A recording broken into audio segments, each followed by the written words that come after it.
थोड़े बहुत हौच पौच कंडीशन के साथ अभी मैं आपके लिए एक ऐसी गाड़ी लेकर आया हूँ जो आपको दिल देख के खुश हो जाएगा। ये है XUV 700। तो बदलाव क्या है, बेस मॉडल तो है, फ़र्क ये है कि अब आपको 7 सीटर ऑप्शन अवेलेबल है। बेस मॉडल जो बहुत ही गजब ऑप्शन है। एक फ़िलहाल मैंने फ़ोल्ड कर लिया ताकि सामान रखें तो कैसा ग्लेंस होगा, और ये है दूसरा इनपुट। क्या क्या चीज़ें चेंज है, सीट में क्या इन्होंने कॉम्प्रोमाइज़ किया है, और पीछे अगर ये 7 सीटर बनाए हैं तो क्या कॉम्प्रोमाइज़ करके सिंपल सेटअप किए, क्योंकि सिर्फ कुछ हज़ार के डिफरेंस में क्या ये बेहतर है कि नहीं वो मैं अभी आपको बताता हूँ। फ़िलहाल बता देता हूँ डिफरेंस के बारे में। तो ये जो अभी आप देख रहे हैं ये ब्लैक कलर है। लुक वाइज ऐसा कोई डिफरेंस नहीं मिलेगा। जो अंदर सीटिंग के और प्राइस में जो डिफरेंस आया है वो मैं अभी टैली कर देता हूँ आपको। तो फिलहाल 50,000 एक्स्ट्रा अगर आप पे करते हैं तो पेट्रोल ऑप्शन जो 1399 में पड़ता था अब 1449 में पेट्रोल ऑप्शन के साथ 7 सीटर अवेलेबल है। वहीं पर अगर आप डीजल लेते हैं तो मेरा मानना है डीजल भी एक सटीक ऑप्शन है। इतनी बड़ी गाड़ी आप लेते हैं तो एक अच्छा परफॉर्मेंस साबित होगा। तो लगभग 1499 के हिसाब से ये एक तगड़ी व्हीकल आपके घर में प्रवेश कर सकती है। And that is best point कि अगर आप उतना इन्वेस्ट करते हैं तो डीजल पे 7 सीटर और 14.5 इन्वेस्ट करते हैं तो पेट्रोल पे 7 सीटर मिल जाएगा। फ़िलहाल फिर भी एक लमसम मैं आपको इसका और डिटेल बता देता हूँ। ये सामने के हेडलैम्प्स के सेटअप जिसमें रिफ्लेक्टर और येलो प्रोजेक्शन लाइट ही प्रोवाइड कराए गए हैं। DRL मिसिंग है। सामने अब नया ग्रिल अपडेट होने की वजह से भी थोड़ा सा ये एक अच्छा प्रोफाउंड लगता है।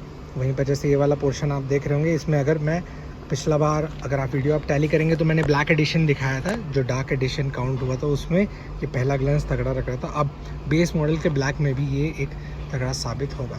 इसके अलावा ये रहा नीचे बम्पर, काउंटिंग के हिसाब से जो एक परफेक्ट ठीक ठाक मिलना चाहिए। बॉडी कलर ब्लैक है तो ऑफकोर्स बॉडी कलर आपको मिरर प्रोवाइड कराए गए हैं। ये ऑप्शन मिल रहा है रिम सेक्शन में, और 235/65 R17 इंच के कुछ इस प्रकार के जैगेंटिक व्हील मिल जाते हैं, जिसमें टायर सेक्शन के कवरिंग के साथ कुछ इस प्रकार का ग्रिपिंग दिया हुआ है। बॉडी कलर ये मैं दिखा दिया। एंट्री करते समय वही एज यूजुअल इनपुट रहेगा, और वहीं जैसे अंदर आते हैं तो यहाँ क्या डिफरेंस है इसको थोड़ा सा समझते हैं। उसके पहले AC भैया को ज़ीरो करते हुए अब मैं आगे आपको दिखा दूँ। गाड़ी जैसे ये हो गई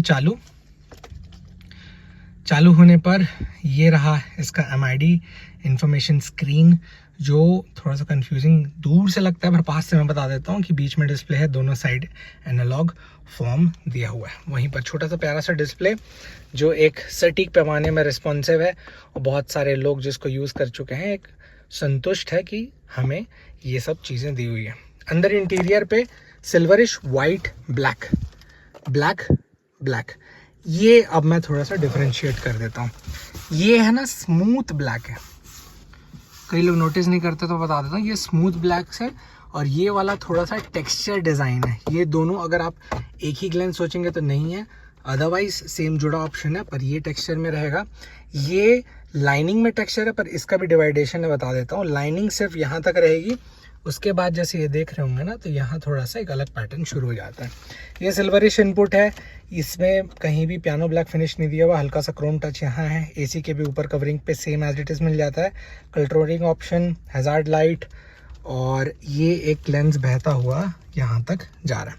वहीं पर कंट्रोलिंग के लिए लेफ्ट साइड सिर्फ चीज़ें दी हुई हैं जो एक अच्छे परफॉर्मेंस पे ज़रूरी थी। 6 स्पीड गियरबॉक्स के साथ ये इंजन गाड़ी आ जाती है, जो कि बहुत ही स्मूदर ऑप्शन साबित होगा। सीट कैसी है तो कुछ इस प्रकार की सॉफ्ट कुशनिंग ना देते हुए, हार्ड भी नहीं है, मिडिल कह सकते हैं, उसके हिसाब से इसमें मिल जाता है। बगल में रखने के लिए जगह, हैंड ब्रेक के ऊपर ही भाग पे सिल्वरिश इनपुट मिल जाता है। और हाँ, स्टीयरिंग पे जैसे मैं बताया था तो यहाँ पर आपको हल्का सा क्रोम टच मिल जाता है। कीज़ कैसे देते हैं तो कीज़ आपको कुछ इस प्रकार से मिल जाएंगे, वही एज यूजुअल सिंपल इनपुट वाले। इसके बाद अब मैं थोड़ा सा आपको पीछे जो इसका मेन चेंजेस है वो बता देता हूँ, साथ ही साथ लगे हाथ ये भी दिखा देता हूँ कि इसमें राइट साइड कंट्रोलिंग दी हुई है, जिसमें कहीं भी आपको पियानो ब्लैक फिनिश टच नहीं मिलेगा। पर हाँ, ये वाला भाग ये सिल्वर है। वहीं पर जैसे अंदर जाते हैं तो अंदर में आपको पीछे AC के वेंट दिए हुए हैं, दैट्स द बेस्ट पार्ट। पीछे वही सीट डिज़ाइनिंग, आप कवर लगवा लीजिएगा, ज़्यादा सुकून मिलेगा। और लेग रूम कितना है तो सफिशेंट लेग रूम एक्सयूवी में वैसे भी कोई टेंशन वाली बात नहीं, चौड़ाई भी रहती है, दैट्स वाई ये गाड़ी बहुत ही बेनिफिशियल साबित हो रही है। मेन खेल जो इसका है बता देता हूँ। 7वें रो पे देखिए, पहली बात अगर 5 सीटर लेते थे तो कुछ कुछ चीज़ें ऑप्शन जो मिसिंग हो जाती थी। एसी के ये इनपुट के साथ पीछे अब 7 सीटर इत्मीनान से रख सकते हैं। पहले क्या रहता था कि आपको बेस के ऊपर जाना पड़ता था, जिसके कारण कीमतों में बहुत प्रभाव आता था। तो उन्होंने इस बार दिमाग लगाया है कि अगर किसी इंसान को सिटिंग कंफर्ट ही चाहिए, क्योंकि एग्जांपल के तौर पे इतनी बड़ी आप गाड़ी लेते हो और अगर वो 7 सीटर प्रोवाइड नहीं करा पाते हो तो थोड़ा सा वो अजीब लगता है। तो अब ओपनिंग के लिए ये जगह रखते हुए इन्होंने 7 सीटर इनपुट कर दिया है कि अगर आपको फीचर्स पे ध्यान नहीं है तो डेफिनेटली आप सिटिंग ऑप्शन के साथ इसका इस्तेमाल कर सकते हैं। अब मैं यहाँ पर थोड़ा पीछे भी चले जाता हूँ, थोड़ा सा हौच पौच है। और ये यहाँ पर बैठने के बाद ये रहा सामने का सीट, और सामने के सीट पे कुछ इतना गैप मिल जा रहा है, फिर भी मैं कंफर्टेबल बैठ पा रहा हूँ। और बेस्ट ऑप्शन ये रहेगा कि जस्ट बगल पे एसी के वेंट्स दिए हुए हैं, और ऐसा भी नहीं है कि इसका जो ओपनिंग है वो छोटा है, काफ़ी बड़ा दिया हुआ है, जो एक प्लस पॉइंट होगा। सेम एज इट इज़ यहाँ पर भी है और वहीं पर यहाँ पर भी हो जाएगा। अब देखिए छोटे मोटे और डिटेल्स बता देता हूँ। यहाँ पर रेगुलेटर ऑप्शन दिया हुआ है, तो कभी भी ऐसा नहीं है कि वो सामने से ही टच होगा तो आप इसे रेगुलेट नहीं कर पाते हैं। जैसे बीच में यहाँ के एसी के वेंट्स में कहीं भी रेगुलेशन नहीं दिया हुआ है, वो सामने से ही रेगुलेट होगा। और वहीं पर यहाँ पर एक प्लस पॉइंट देखिएगा कि अगर आप इसे हल्का सा बढ़ाते हैं तो आप अपने हिसाब से सेट कर सकते हैं। कभी कभार एसी सामने का जितना भी परफॉर्म फेंकता है, पीछे वो कंफर्टेबल नहीं रहता है, उसके हिसाब से आप अपने हिसाब से नॉट सेट कर सकते हैं। तो नोटिस करिएगा राइट और लेफ्ट में दोनों साइड किस साइड नॉट दिया हुआ है, तो वो आपको राइट साइड कंट्रोलिंग के ऑप्शन दिए। वहीं पर लेफ्ट साइड में जो बैठेंगे वो बगल वाले भैया को बोल दीजिएगा कि थोड़ा सा कंट्रोल कर लें। तो इसके अलावा मैं देख रहा हूँ तो काफ़ी कंफर्टेबल मैं बैठ पा रहा हूँ, उतना भी नहीं है। पर हाँ, एक चीज़ दुख है, वो मैं पहले से बता देता हूँ कि इसमें थाई सपोर्ट बिल्कुल नहीं है। तो अगर आप लंबे हैं 5 फुट 10 इंच मेरी तरह, जो शूज़ लगा के ऑलमोस्ट 5 फुट 11 आसपास मैं पहुँच जाता हूँ, तो इतना ज़्यादा इसमें थाई का ऑप्शन प्रॉब्लम जाएगा। तो अगर लंबे जर्नी पे जाते हैं तो थोड़े से प्रॉब्लम होने वाला है। ऑफ कोर्स ये बात थोड़ा सा ध्यान रखिएगा। अदरवाइज़ कंफर्टेबल बैठने के बाद सामने का ग्लेंस कुछ इस प्रकार से दिखेगा। और यहाँ भी काफ़ी एक जाइगेंटिक ओपनिंग दी हुई है, तो इसमें सफोकेशन नहीं होता। बेस्ट बात ये हो जाता है कि अगर मैं कभी भी इसमें बैठता हूँ तो मैं अगर बाहर देख रहा हूँ तो मुझे एक सुकून है कि हाँ, मैं एक अच्छा व्यू, ये एक्सयूवी की सबसे बेस्ट बात मुझे लगती है। उसके अलावा सामने का ये रहा कुछ ग्लेंस, और अगर आप बीच में बैठते हैं तो सामने से कुछ कैसा दिखेगा, तो वो कुछ इस प्रकार से दिख जाता है।